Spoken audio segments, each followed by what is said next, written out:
Okay, so we've got to define some zones for the dispatch, and so the cars know where they are. Well, so we know where the cars are in the office.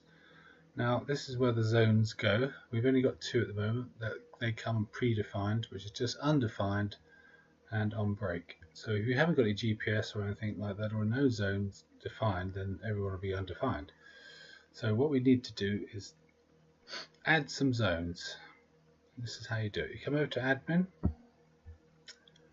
again on the menu, and just go to zones. Okay, get your map up.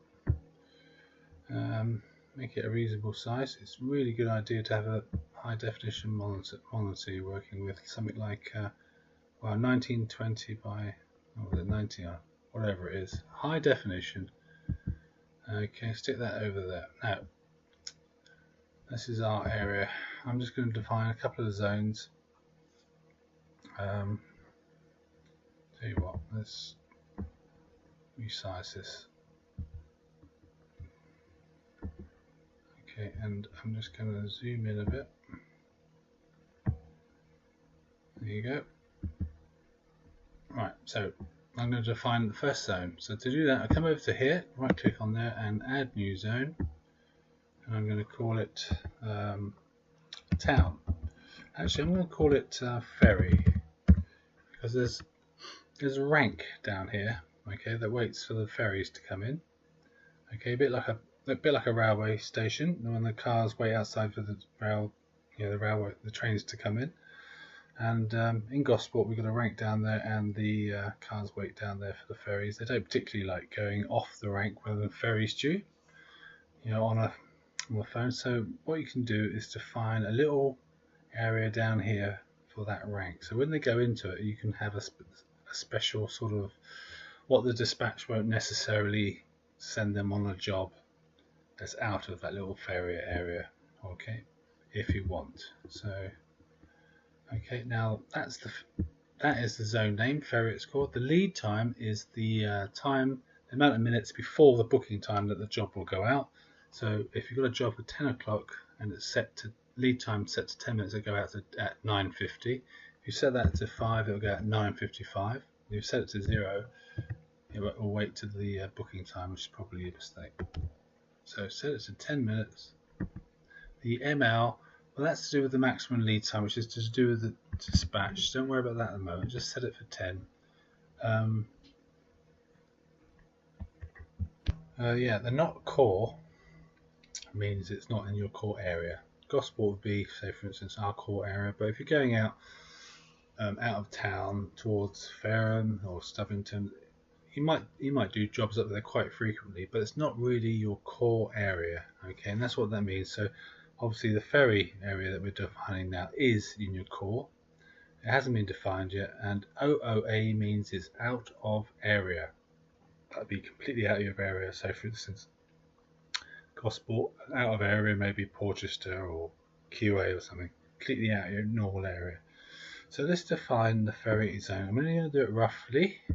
You come over to here, highlight the ferry, right click, define, and starting at the top left hand corner, which is important, you click where you want to start, top left hand corner if possible, and just quickly come down here and define. You can make it as accurate as you want.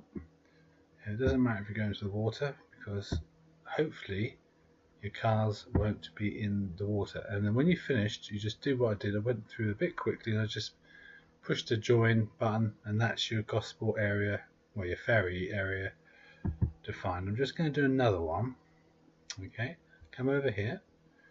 Okay, right click, add new zone. I'm going to call this town. Okay, without an E. Lead time 10 minutes, maximum late time 10 minutes. Let's bring that down a tad. Obviously, it's going to be in your core zone.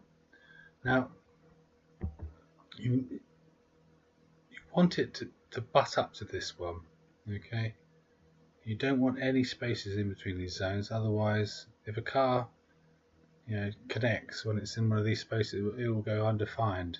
Okay, because it's not been defined. So when you do this, it's important to make sure you overlap a little bit. I'll show you what I mean. So we come over to town and we define. Okay, you can see it starts flashing again.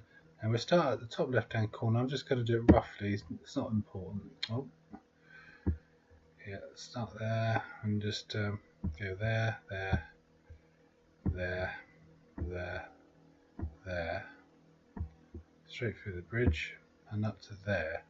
But here I'm going to zoom in a little bit more because I want to do that with more accuracy.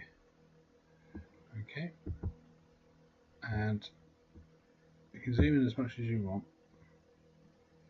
I'm just going to zoom in a bit more. Using a laptop is a little bit awkward using this touchpad. Okay, so I'm just going to go there. Now, as you see, I'm actually overlapping slightly. It doesn't matter. What you don't want to do is go like that. Sorry, like this, and have like a little space between the areas. That is hopeless, because if you do that, if a car comes into this area between that zone and this zone, you'll go undefined. Now obviously I've screwed that up now. So what you want to do is just go, if you make a mistake, go up to delete last, and it just goes back, and so you can carry on and just make sure you're just overlapping. Oops, see, I made a mistake there. And then you can, let's just zoom out, see where we are. And yeah, put another one in there just for fun. That's not actually right, I've made that mistake. So delete the last, come up to the water. Okay, get that little area around there. And then quickly join. There you go, that's your town area defined. Okay, with particular attention to this butting up around here. That's important. Okay, and if you make a mistake, just go back and delete the last one. Okay, that's zones part 1. Thanks very much.